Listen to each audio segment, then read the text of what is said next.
Hello बच्चों, नमस्कार। स्वागत है मेरे यूट्यूब चैनल में। तो आज मैं आपको कराने वाला हूँ बायोलॉजी का टॉप 15 क्वेश्चंस। पीवाईक्यूज बेस्ड जो है आपको टॉप 15 क्वेश्चन मैं कराने वाला हूँ। तो इस चैनल पे मैं बहुत सारा क्वेश्चन कराने वाला हूँ, फिजिक्स, केमिस्ट्री और इवन बायो का भी। तो अभी तक आपने इस चैनल को सब्सक्राइब नहीं किया है तो जल्दी से सब्सक्राइब कर दीजिए, क्योंकि बहुत ही वैल्यूएबल कंटेंट आपको यहाँ पर मिलने वाला है। तो चलिए फिर शुरू करते हैं। देखिए, पहला क्वेश्चन जो है वह कह रहा है कि आपको बताना है इनकरेक्ट एंजाइमेटिक रिएक्शन कौन सा जो होता है यहाँ पर।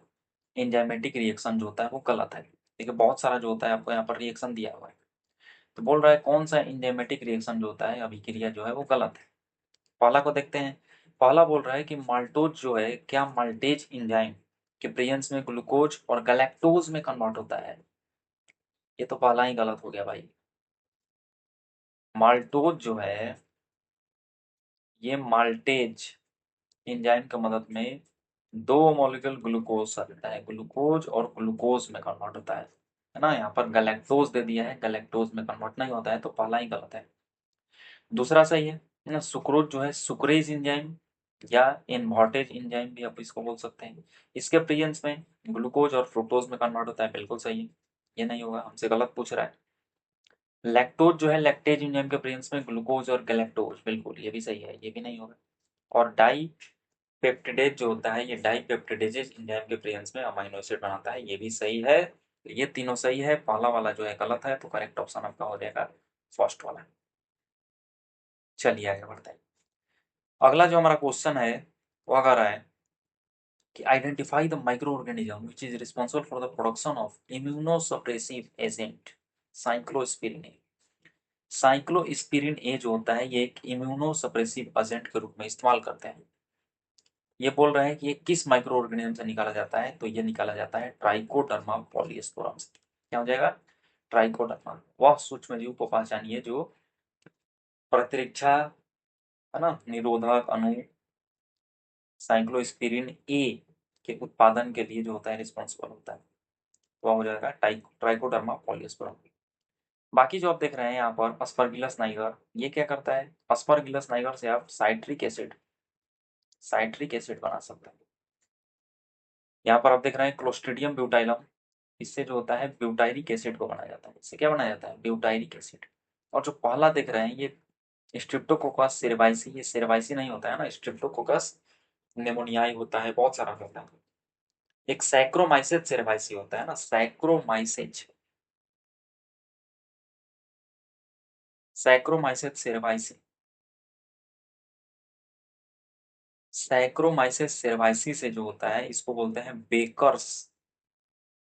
बेकर ईस्ट इसको बोला जाता है। इससे हम लोग ब्रेड बनाते हैं, है ना। इसके साथ साथ अल्कोहल इथेनॉल का भी प्रेजेंस हम लोग करते हैं। तो सारा हम आपको बता दिया ना। तो ये जो आपका पहला वाला बैक्टीरिया दिया है ये किसी का यूज में नहीं होता है।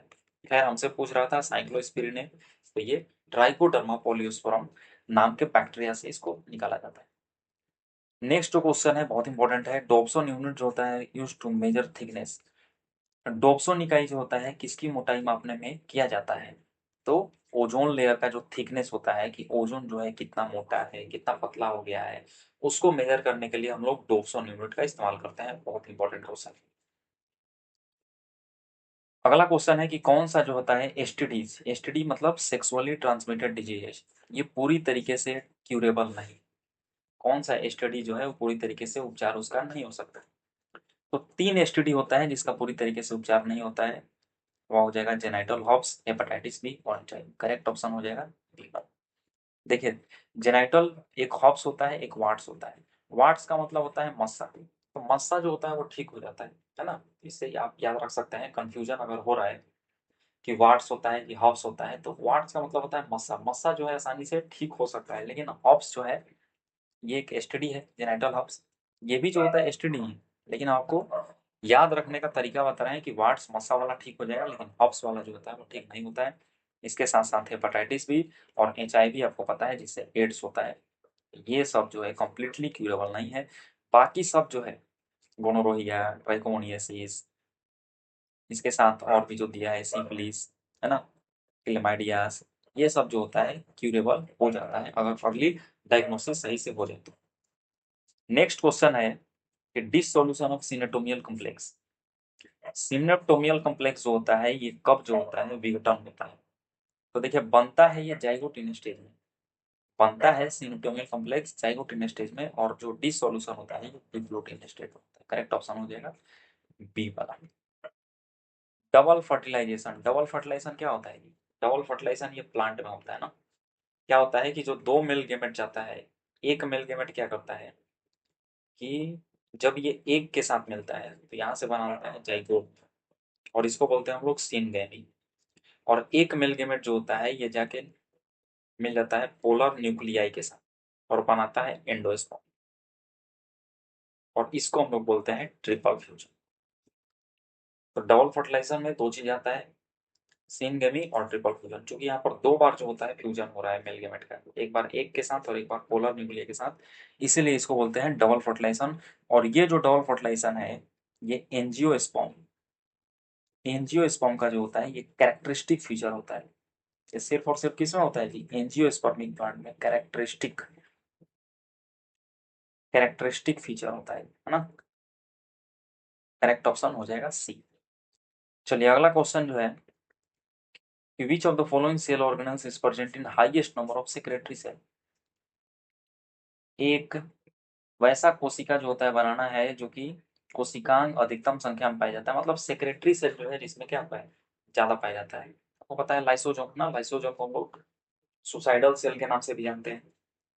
तो लाइसोजोम में क्या होता है सबसे ज्यादा highest number of secretory cell जो होता है ये पाया जाता है।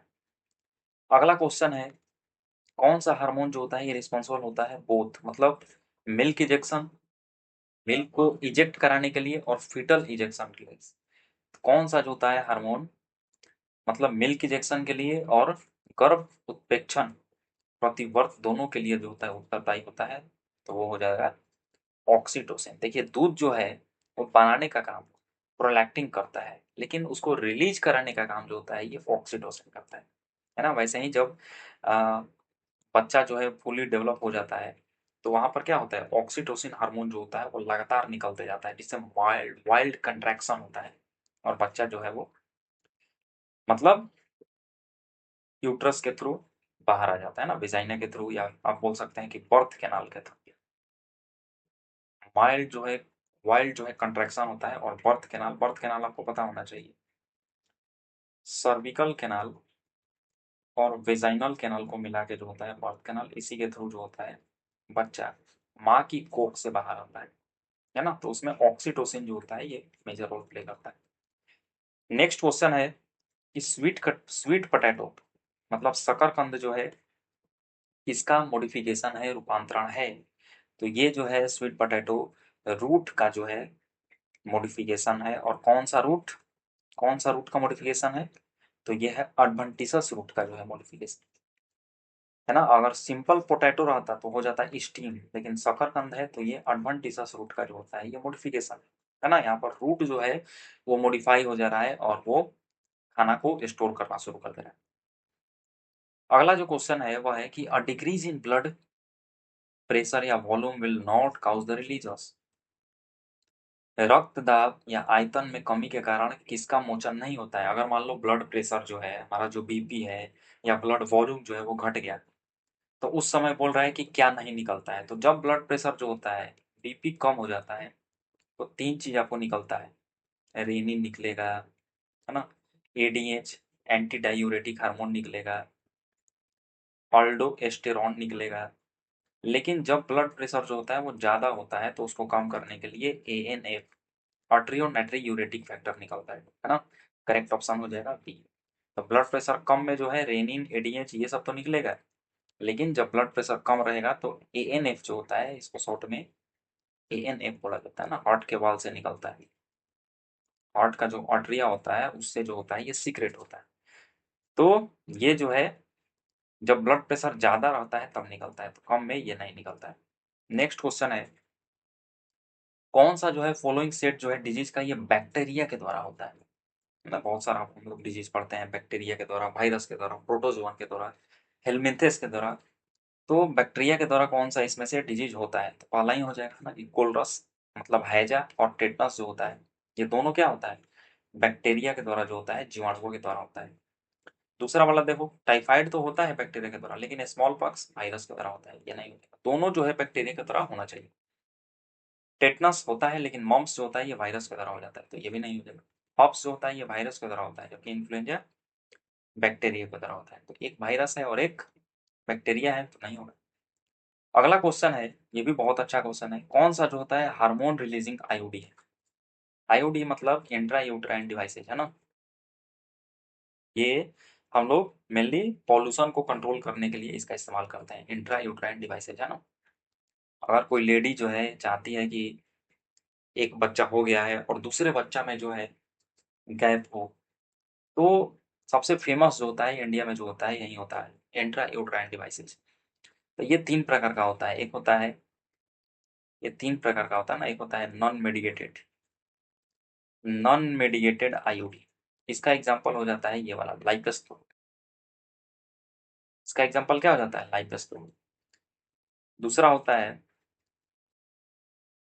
Hormone releasing, hormone releasing IOD. इसमें दो एग्जांपल आपको एनसीईआरटी में दिया हुआ है, वो है LNG-20 और प्रोजेस्टासोन। और एक तीसरा है कॉपर रिलीजिंग आयोड। इसमें तीन एग्जांपल आपको दिया हुआ है। पहला है मल्टी लोड, बहुत इंपॉर्टेंट है ये वाला ना, डायरेक्ट क्वेश्चन हर साल लगभग आता है। मल्टी लोड 375, कॉपर टी और कॉपर 7। हमसे पूछ रहा है कि हार्मोन रिलीजिंग, तो हार्मोन रिलीजिंग क्या होता है? LNG होगा या तो प्रोजेस्टासॉन होगा। तो देखो LNG दिख रहा है, करेक्ट ऑप्शन क्या हो जाएगा? ए वाला हो जाएगा ना, ए वाला क्या हो जाएगा? सही हो जाएगा यहाँ। चलिए आगे बढ़ते हैं। अगला क्वेश्चन है कि gods of cow and buffalo poses, गाय और भैंस के जो आहार नलिया होता है उसमें से क्या पाया जाता है? तो एक बैक्टीरिया पाया जाता है और उसका नाम है मिथेनोजेंस ना। यही बैक्टीरिया जो होता है ये सेलुलोज, घास फूस जो खाता है उसमें होता है क्या? सेलुलोज, तो उसको डाइजेशन में मदद करता है। तो जो गॉट होता है काऊ एंड बफेलो के, उसमें क्या पाया जाता है? Methanogens bacteria. बहुत अच्छा क्वेश्चन है ये भी। Air pollution and control, air prevention and control of pollution act जो होता है ये कब फोर्स में आया? वायु प्रदूषण निरोध या फिर नियंत्रण अधिनियम कब जो होता है लागू हुआ? तो air prevention and control act जो होता है ये 1981 में था। अगर आपसे water prevention and control of pollution act पूछ ले, है ना, कि पानी जो है प्रदूषण निरोध एवं नियंत्रण अधिनियम कब लागू हुआ, तो ये लागू हुआ था 1974। पानी अगर पूछता तो हो जाता 1974, हमसे एयर पूछ रहा है तो हो जाएगा 1986, सॉरी 81 था ना, 1981। और ये है आपका last question, down syndrome. Women में डाउन सिंड्रोम जो है मनुष्य में किसके कारण से होता है? तो डाउन सिंड्रोम जो होता है, आपको पता है कि हमें 23 जोड़ा जो होता है वो क्रोमोसोम पाया जाता है। तो डाउन सिंड्रोम जो होता है एक क्रोमोसोमल डिसऑर्डर है ना, क्रोमोसोम में जो है गड़बड़ी होने की वजह से होता है। तो 21वां नंबर क्रोमोसोम जो होता है, 21वां नंबर, प्रत्येक क्रोमोसोम जो होता है वो इस टाइप से डिप्लॉय है ना, दो एलील होता है। तो 21वां नंबर जो क्रोमोसोम होता है उसके पास जो होता है एक और क्रोमोसोम आके जुड़ जाता है, तो इसको बोलते हैं ट्राइसोमी। तो मेनली ट्राइसोमी जो होता है मतलब तीन कॉपी जो होता है 21 नंबर क्रोमोसोम के बढ़ने की वजह से क्या होता है? डाउन सिंड्रोम होता है। तो करेक्ट ऑप्शन आपका हो जाएगा सी वाला, है ना। 2Y chromosome, 3X chromosome, monosomy नहीं होता है, ये ट्राइसोमी होता है, तो ये सब नहीं होगा, करेक्ट ऑप्शन सी हो जाएगा। तीन आपको दिया हुआ है क्रोमोसोमल डिसऑर्डर, एक डाउन सिंड्रोम है, दूसरा आपको टर्नर सिंड्रोम दिया हुआ है ना, टर्नर सिंड्रोम, और तीसरा आपको दिया हुआ है किल्ने-फिल्टर सिंड्रोम।